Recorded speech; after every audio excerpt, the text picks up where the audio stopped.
Hello guys, இன்னைக்கு நம்ம என்ன பார்க்க போறோம்னா 10th standard 5 mark important question சீரிஸ்ல எடுத்துக்காட்டு 3.71 தான் பார்க்க போறோம். இந்த கொஸ்டின் நீங்க பார்க்கிறதுக்கு முன்னாடி இதுக்கு முன்னாடி நம்ம வந்து 10th வந்து 5 மார்க் இம்பார்ட்டன்ட் கொஸ்டின் சீரிஸ்ல ஃபர்ஸ்ட் பாடம், செகண்ட் பாடம் அண்ட் தேர்ட் பாடத்தை உள்ள நீலோகத்துல அந்த மீப்போ கண்டுபிடிச்ச மூணுமே நம்ம வந்து போட்டுக்கிறோம். இப்போ இந்த வீடியோக்கு நீங்க இப்பதான் ஃபர்ஸ்ட் நம்ம சேனல்ல பாக்குறீங்கன்னா அந்த வீடியோ பார்த்துக்கோங்க. அதை நம்ம வந்து நிறைய பேசிக் வந்து கவர் பண்ணியிருப்போம். ஸோ இன்னைக்குள்ள வீடியோக்குள்ள வாங்க. முதல் வந்து என்ன சொல்லிருக்காங்க பாருங்க, ABC என்ற ரெண்டு மேட்ரிக்ஸ் கொடுத்துருக்காங்க. அந்த ரெண்டு மேட்ரிக்ஸ்க்கும் ஒரு வேல்யூ கொடுத்துருக்காங்க. எனில் ABC = C A × BC என நிறுவுக அப்படின்னு கேட்டிருக்காங்க. இப்போ நம்ம என்ன பண்ணணும்னா LHSம் RHSம் ஈக்குவல்னு பார்க்கணும். அதாவது இந்த வேல்யூவும் ரெண்டுமே சமமாக இருக்கணும். அதை தான் கண்டுபிடிக்க போகிறோம். இப்போ ஃபர்ஸ்ட் பாருங்களேன், ஃபர்ஸ்ட் அந்த இது எழுதிக்கோங்க. என்னது கண்டுபிடிக்கணும்? AB × C = A × BC. இப்போ நம்ம LHS எடுக்கலாமா? LHS என்னது? AB × C. இப்போ நம்மளுக்கு C ஓட வேல்யூ வந்து தெரியுமா? C ஓட வேல்யூ தெரியும், இந்த கொடுத்துருக்காங்க அவங்க. இப்போ AB ஓட வேல்யூ தெரியுமா? தெரியாது. அப்போ ஃபர்ஸ்ட் என்ன கண்டுபிடிக்கணும்? AB தான் கண்டுபிடிக்கணும். எப்பயுமே இந்த மாதிரி ஒரு உறுப்பு இருக்குதுன்னு வச்சுக்கோங்களேன். இப்போ LHS இப்படி எடுத்துக்கோம். இதில் எது ஃபர்ஸ்ட் சேர்ந்து இருக்கோ அதை ஃபர்ஸ்ட் கண்டுபிடிக்கணும். இப்போ இதில் என்ன சேர்ந்துருக்கு? ஏயும் பியும் சேர்ந்துருக்கா? அப்போ இதை ஃபர்ஸ்ட் கண்டுபிடிச்சிட்டு அதுக்கப்புறம் சியோட இணைக்கணும். இப்போ இதில் பாருங்களேன், ஏ மட்டும் தனியாக இருக்கு, பிசி சேர்ந்துருக்கு. அப்போ எதை நம்ம ஃபர்ஸ்ட் கண்டுபிடிக்கணும்? பிசியை தான் கண்டுபிடிக்கணும். அப்போ வந்து இதில் ஃபர்ஸ்ட் என்ன கண்டுபிடிக்கணும்? ஏபியை தான் கண்டுபிடிக்கணும். இப்போ ஏபி = ஏயோட வேல்யூ என்னது? 1 - 1 2. பியோட வேல்யூ என்னது? 1 2 1 -1 1 3. இதானே ஏபியோட வேல்யூ. A × B தானே ஏபி. இப்போ பிரிச்சாச்சு. இப்போ ஃபர்ஸ்ட் என்ன பண்ணணும் நல்லா கவனிங்க. ஃபர்ஸ்ட் இந்த பக்கம் இருக்குல்ல, ஃபர்ஸ்ட் ஏ இருக்குல்ல, ஏல உள்ள நிறைய வச்சு பில உள்ள ரெண்டு நிறையையும் பெருக்கணும். அவ்வளவுதான். நிறைனா என்னன்னா, நிறைனா இப்படி இருக்கும், நிரல்னா இப்படி இருக்கும். அதாவது இது வந்து ரோன்னு சொல்லுவாங்க, இதை வந்து காலம்னு சொல்லுவாங்க. ரோனா ரோடு ஸ்ட்ரைட்டா இருக்கும், காலம் ஒரு காலமா இருக்கும், அப்ப கீழே வரும். காலம் வந்து கீழே வரும், ரோ வந்து ஸ்ட்ரெயிட் ரோடு. இப்போ இது புரிஞ்சா? இப்போ எப்பயுமே ஃபர்ஸ்ட் மேட்ரிக்ஸ்ல வந்து ரோவை தான் பார்க்கணும், செகண்ட் மேட்ரிக்ஸ்ல காலத்தை பார்க்கணும். ஒரு காலமா மல்டிப்ளை பண்ணணும். இதை வச்சு இதை பெருக்கணும், இதை வச்சு இதை பெருக்கணும். ஓகேவா? புரிஞ்சா? இப்போ பாருங்களேன், இப்போ இதை வச்சு இதை பெருக்குங்க பார்ப்போம்.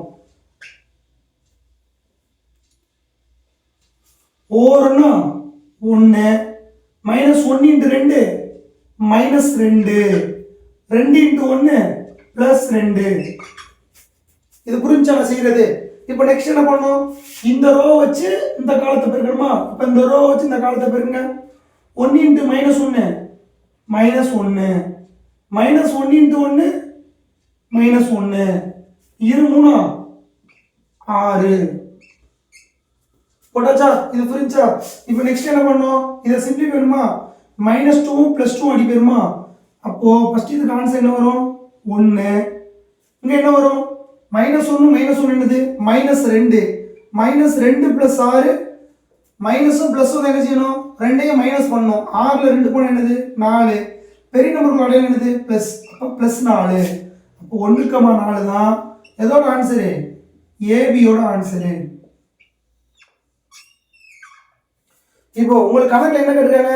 AB × C தானே கேட்டிருக்காங்க. அப்போ AB × C = இப்போ ஏபியோட வேல்யூ என்னது? 1,4 தானே, 1 4 தானே ஏபியோட வேல்யூ. அப்போ மேட்ரிக்ஸ் 1 4 தான் ஏபியோட வேல்யூ. சியோட வேல்யூ என்னது? 1 2 2 -1 போட்டுங்க. 1 2 2 -1 இதெல்லாம் சியோட வேல்யூ எழுதியாச்சு. இப்போ நெக்ஸ்ட் என்ன பண்ணணும்? எப்பவுமே என்ன சொன்னேன்? ஃபர்ஸ்ட் மேட்ரிக்ஸை ரோவை பார்த்துக்கணும், செகண்ட் மேட்ரிக்ஸில் உள்ளதை காலத்தை பெருக்கணும். இப்போ ரோ வச்சு இந்த காலத்தெல்லாம் பெருக்க பார்ப்போம். ஓரன்னா 1 4 2 8 ஓ2 2 4 -1 -4. புரிஞ்சா? ஓரெண்டா 1 4 2 8 ஓரெண்டா 2 4 × -1 -4 புரிஞ்சுல? இப்போ நெக்ஸ்ட் என்ன பண்ணணும்? இதை சிம்பிளிஃபை பண்ணுமா? 8 1 எத்தனை 9 2 -4 2 -4 ஒரு பக்கம் பிளஸ் ஒரு பக்கம் மைனஸ் வந்துச்சுன்னா என்ன பண்ணணும்? ரெண்டையும் கழிக்கணும். 4ல் 2 போனால் எத்தனை 2. பெரிய நம்பருக்கு அடையாளம் என்னது? இங்கே 4 தான் பெருசு, பெரிய நம்பருக்கு அடையாளம் மைனஸ், அப்போ -2. அப்போ 9 -2 தான் எதோட ஆன்சரு?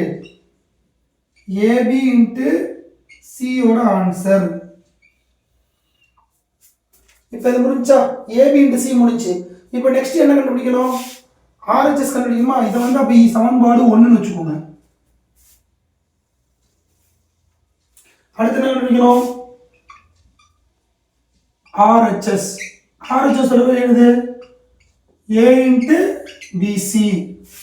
என்ன ஆர்ஹெச்எஸ்? இப்போ இதில் எது கண்டுபிடிக்கணும்? இப்போ எந்த உறுப்பு வந்து சேர்ந்துருக்கு? பிசி தானே சேர்ந்துருக்கு. அப்போ பிசி ஈக்குவல் டு பியோட வேல்யூ என்னது? 1 2 1 -1 1 3 போடுங்க. பியோட வேல்யூ 1 -1 2 1 1 3. இது என்ன பியோட வேல்யூ? இப்போ சியோட வேல்யூ என்னது? 1 2 2 -1. இப்போ நான் எப்பவுமே ஃபர்ஸ்ட் மேட்ரிக்ஸ் என்ன சொன்னேன்? ஃபர்ஸ்ட் மேட்ரிக்ஸை ரோ வச்சு ஒரு ரோ வச்சு பெருக்கணும். செகண்ட் மேட்ரிக்ஸை காலத்தை வச்சு பெருக்கணும். இப்போ ஃபர்ஸ்ட் மேட்ரிக்ஸில் ஃபர்ஸ்ட் ரோ வச்சு இந்த இதில் உள்ள 2 காலத்தையும் பெருக்கணும். அடுத்து 2வது ரோ வச்சு இந்த 2ல் உள்ளதையும் பெருக்கணும். அடுத்து 3வது ரோ வச்சு இந்த 2லையும் பெருக்கணும். பெருக்கலாமா? இப்போ சொல்லுங்க பார்ப்போம், நீங்களே எழுதுங்க பார்ப்போம். நீங்கள் செய்கிறது கரெக்டானு பாருங்க. முதல்ல இந்த ரோ வச்சு இதை பெருக்கணும், அடுத்து இந்த ரோ வச்சு இதை பெருக்கணுமா? இப்போ ஒவ்வொரு ஒன்றா எத்தனை? 1 -1 × 2 -2. அதுக்கடுத்து இந்த ரோ வச்சு அப்படி இங்கே பெருக்கணுமா? அப்போ எழுத எங்கே எழுதணும்? இங்கே தான் எழுதணும். ஏன்னா ஃபர்ஸ்ட் ரோவில் தான் எழுதணும். அப்போ ஃபர்ஸ்ட் ரோவில் தான் எழுதணும். ஒவ்வொரு 2 2 -1 × -1 +1. இது புரியுதா? ஒவ்வொரு ஒன்றா 1 -2 × 1 -2 ஒவ்வொரு 2 -2 +1. புரிஞ்சா? இப்போ 2வது ரோ வச்சு இந்த 2ஐயும் பெருக்குங்க பார்ப்போம். ஒவ்வொரு 2 ஒவ்வொரு 2. அடுத்து 2 4 1 × -1 அதுக்கடுத்து இதை வச்சு இந்த 2ஐயும் பெருக்க பார்ப்போம். ஒவ்வொரு 1 2 6 ஒவ்வொரு 1 2 6. அடுத்து இந்த ரோ வச்சு இந்த காலத்தை பெருக்க பார்ப்போம். ஒவ்வொரு 2 3 × -1 -3.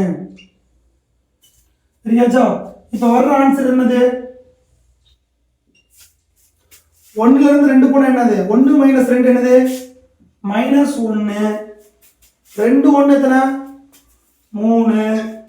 அடுத்து 2 2 என்னது? 4. 4ல் 1 போனா என்னது? 3. 1 6 6 1 7. 2 -3 -1. அப்போ இதுதான் எதோட ஆன்சரு? பிசியோட ஆன்சரு. அப்போ பிசி ஈக்குவல் டு -1 4 7 3 3 -1. இதெல்லாம் பிசியோட ஆன்சரு. இப்போ நம்ம கணக்கில் என்ன கேட்டிருக்காங்க? ஏ இன்ட்டு பிசி தானே கேட்டிருக்காங்க. அப்போ எழுதுங்க, A into PC equal to உங்களுக்கு ஏவோட வேல்யூ என்னது? 1 -1 2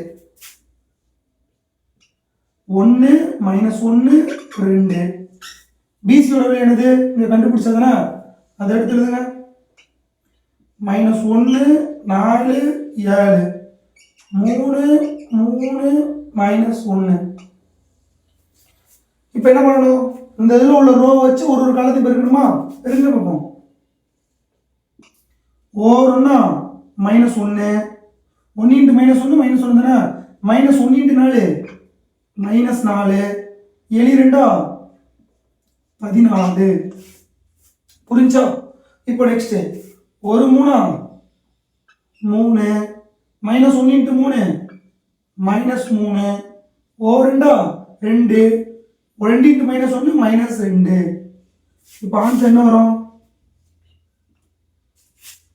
-1 இன்ட்டு 4 -5. -5லேருந்து 14 போனால் எத்தனை? 14 5 போனால் என்னது? 9. பெரிய விடையாலும் ப்ளஸ். அப்போ +9 -3 +3 அடிப்படும். மிச்ச ஆன்சர் என்ன வரும்? -2. இது என்னது? A into BC. இது எத்தனை சமன்பாடு? ரெண்டாவது சமன்பாடு. இப்போ ஃபர்ஸ்ட் சமன்பாடு பாருங்க. AB இன்ட்டு C அதோட வேல்யூ என்னது? 9, -2 வந்திருக்கு. அடுத்து A இன்ட்டு BC ஓட வேல்யூ 9, -2 வந்திருக்கு. இப்போ ரெண்டு சமன்பாடு ஈக்குவலா இருக்கா? ஈக்குவலா இருக்கு. therefore இந்த இதை அப்படியே எழுதிக்கிறீங்க. இந்த சமன்பாடு சரி செய்யப்பட்டது. therefore 1 = 2 என சமன்பாடு சரி செய்யப்பட்டது அப்படி எழுத போறோம். இந்த மாதிரி மேட்ரிக்ஸ் சம்ல இருந்து கட்டாயமா ஒரு சம் வந்து கண்டிப்பா எல்லா எக்ஸாம்லயும் வரும். நீங்க குவார்டர்லி எக்ஸாம் எடுத்தாலும் சரி, ஹாஃப்லி எக்ஸாம் எடுத்தாலும் சரி, எல்லா சம்லயும் வரும். காரணம் என்ன அப்படின்னா இந்த சம்ல வந்து கொஞ்சம் டைம் எடுக்கும்னு சொல்லுவாங்க. நீங்க கீப் பிராக்டிஸ் பண்ணிக்கிட்டே இருக்கணும். டெய்லி கீப் பிராக்டிஸ் பண்ணிக்கிட்டே இருந்தீங்கன்னா கண்டிப்பா இந்த மாதிரி சம்ல வந்து ஒரு 5 மார்க் வந்து கட்டாயமா அடிச்சுட்டு போய்கிட்டே இருக்கலாம். ஏன் மற்ற சம்ல இருந்து இந்த சம் வந்து நான் வந்து பெஸ்ட் சொல்றேன் தெரியுமா? இப்போ நீங்க ஒரு சம் பண்றீங்கன்னா அந்த சம்முக்கு ஆன்சர் வந்து கரெக்டா தப்பா உங்களுக்கு தெரியுமா? தெரியாது. ஆனா இந்த சம் பண்ணும்போது உங்களுக்கு ஆன்சர் கரெக்டா தப்பான்னு தெரியும். காரணம் என்ன? இந்த மாதிரி மேட்ரிக்ஸ் கொடுக்கும்போது உங்களுக்கு என்ன சொல்லுவாங்கன்னா இந்த மாதிரி ப்ரூவ் பண்ண தான் சொல்லுவாங்க. நிறுவுக ரெண்டையும் சரி பாருன்னு சொல்லுவாங்க. அப்படி சரி பார்க்கும்போது உங்களுக்கு வந்து ஆன்சர் கரெக்டா வந்துடும். இப்படி கரெக்டா வந்துருச்சுன்னா 5 மார்க் வந்து உங்க கையில உங்களுக்கே தெரியும். அதுக்காக தான் சொல்றேன். நீங்க வந்து ஸ்லோ லேர்னர்ஸா இருந்தாலும் சரி, ஒரு நல்லா படிக்கிற பசங்க, சென்டம் எழுதுற பசங்களா இருந்தாலும் சரி, இந்த சாப்டர்ல இந்த டாபிக் வந்து கண்டிப்பா நீங்க வந்து கட்டாயமா பார்க்கணும். காரணம் என்னன்னா எல்லாத்துக்குமே இது வந்து பேசிக். நீங்க அடிப்படை மேத்ஸ் கூட்டல், கழித்தல், பெருக்கல் இந்த 3 விஷயம் தெரிஞ்சா இந்த சம் வந்து போடலாம். இதை தாண்டி வேற ஏதாவது இருக்கா? அந்த சம்ல எதுவும் ஃபார்முலா யூஸ் பண்றோமா? எதுவுமே யூஸ் பண்ணல.